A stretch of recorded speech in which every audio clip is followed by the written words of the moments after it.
Assalamualaikum warahmatullahi wabarakatuh. Terima kasih kerana terus setia mengikuti 5 minit bersama Surah Yusuf.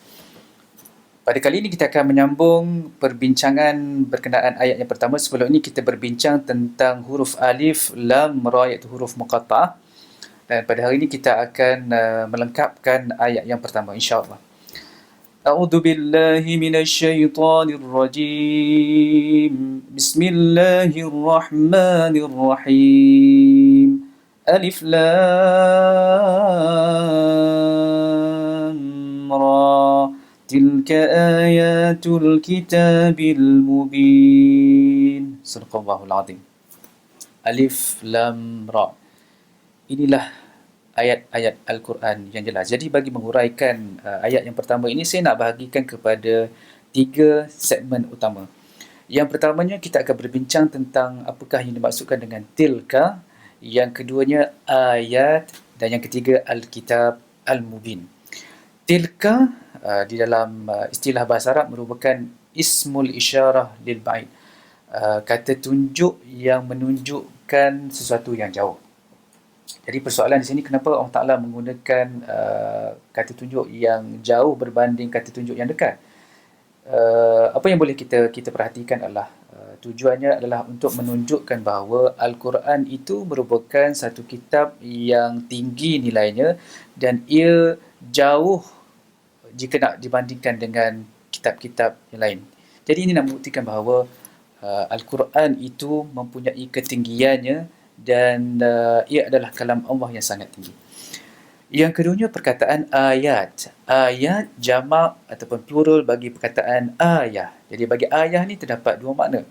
Yang pertamanya, ayah bermaksud al-alamah, tanda ataupun bukti. Dan yang keduanya, al-ayah bermaksud keajaiban. Jadi bagi yang pertama, al-ayah yang bermaksud al-alamah, kita nak menunjukkan sini bahawa ayat-ayat yang mendatangkan cerita tentang kisah Nabi ini sebenarnya ia nak menunjukkan tentang kekuasaan Allah SWT, di mana kekuasaan Allah ini merangkumi keesaan Allah sebagai Tuhan dan juga kesempurnaan serta kesucian Allah Subhanahu Wa Taala. Jadi antara tanda-tanda yang dimaksudkan melalui kisah-kisah Al-Quran, terutamanya surah Yusuf ini, kita nak melihat bagaimana tanda ini sebenarnya berkaitan dengan mukjizat yang berlaku di luar kemampuan manusia biasa. Sebab itu, mukjizat ini diberikan kepada para nabi untuk menunjukkan nubuah mereka.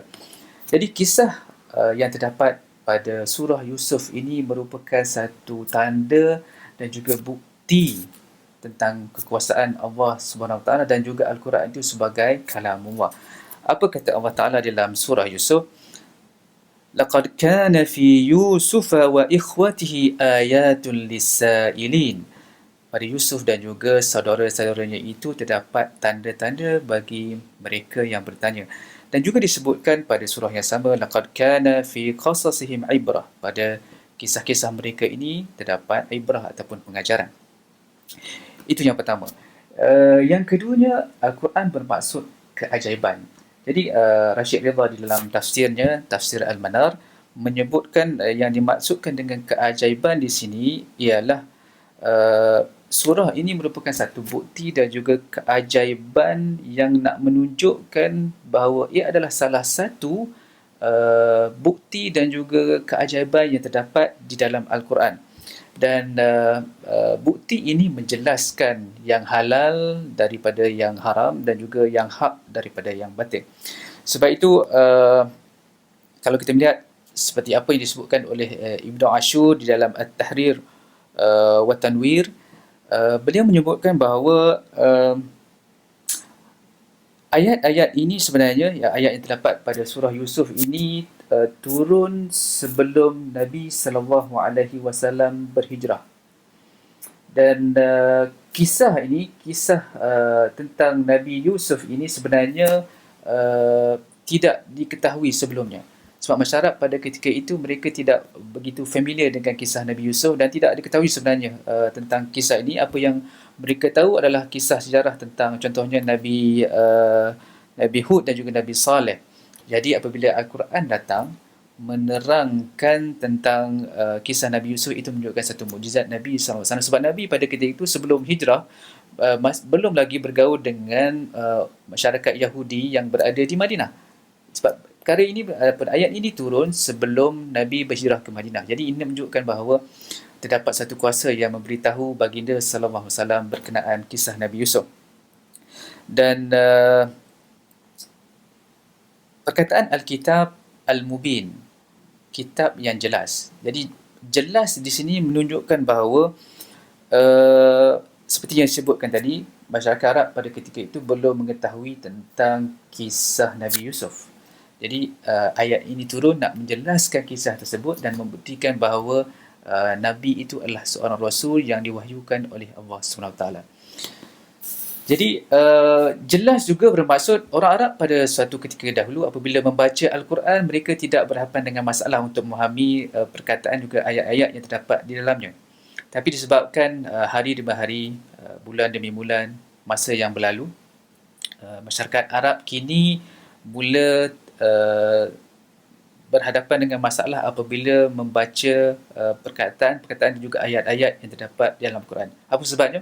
Sebab mereka telah mengabaikan bahasa Arab, penguasaan bahasa Arab itu sendiri, meninggalkan bahasa Arab yang fusha dan mengutamakan bahasa Arab yang berbentuk lahjah. Jadi ini menyebabkan mereka sendiri mengalami masalah apabila membaca Al-Quran. Apatah lagi kita sebagai orang Melayu yang bukan orang Arab, tidak memahami bahasa Arab, kita lebih jauh bermasalah apabila kita membaca ayat-ayat Quran untuk memahaminya dengan jelas. Sebab itu saya nak mengajak diri saya dan juga tuan-tuan dan puan sekalian untuk mempelajari bahasa Arab sebagai satu wasilah untuk kita memahami ayat-ayat suci Al-Quran. Dengan memahami bahasa Arab, kita akan mendapat kunci untuk membuka khazanah yang terdapat dalam Al-Quran. Jadi sebenarnya usia bukan penghalang untuk kita nak belajar bahasa Arab. Kita boleh belajar pada bila-bila masa. Belajar ni lifelong learning sepanjang hayat. Bermula daripada kita lahir sehinggalah sebelum kita meninggal. Belajarlah, tuntutlah ilmu dan jadikan Al-Quran itu sebagai agenda utama kita pada setiap hari. Fahamilah ayat-ayatnya, bacalah tafsirannya, bacalah maknanya supaya kita menjadi orang yang sentiasa berfikir apabila membaca kalamullah. Sekadar ini saja, kita sambung pada bahagian yang seterusnya. Assalamualaikum warahmatullahi wabarakatuh.